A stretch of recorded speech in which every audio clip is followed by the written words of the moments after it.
దేవుని నామమునకు మహిమ కలుగును గాక. దేవుడు ఈరోజు మనకిస్తున్న వాగ్దానము యెషయా గ్రంథము 40వ అధ్యాయము 30వ వచనము. సొమ్మసిల్లిన వారికి బలం ఇచ్చువాడు ఆయనే, శక్తిహీనులకు బలాభివృద్ధి కలుగు చేయవాడు ఆయనే. సొమ్మసిల్లిన వారికి అనేక సందర్భాల్లో మన జీవిత యాత్రలో, ఈ జీవన పయనములో సొమ్మసిల్లిపోతూ ఉంటాం, నిరాశపడిపోతూ ఉంటాం, నిస్పృహ చెందిపోతూ ఉంటాం. అటువంటి పరిస్థితుల్లో ఆయన మనకు బలమనిచ్చేవాడు, ధైర్యంనిచ్చేవాడు.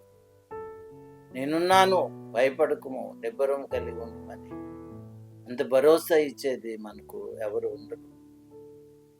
కానీ ఒకవేళ ఇచ్చినా అది మనకు నమ్మకం కాదు. కానీ దేవుడు మనకి అభయం ఇస్తున్నాడు.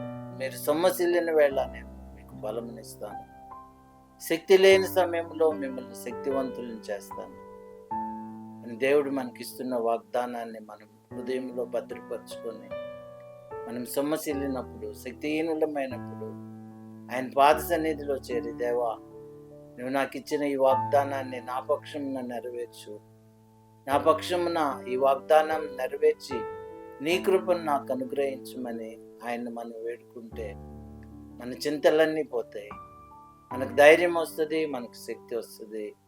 మనం ధైర్యంతో మన జీవితాన్ని ముందుకు కొనసాగించగలం. అట్టి ధన్యత దేవుడు మనకు దయచేయును గాక. ఆమేన్.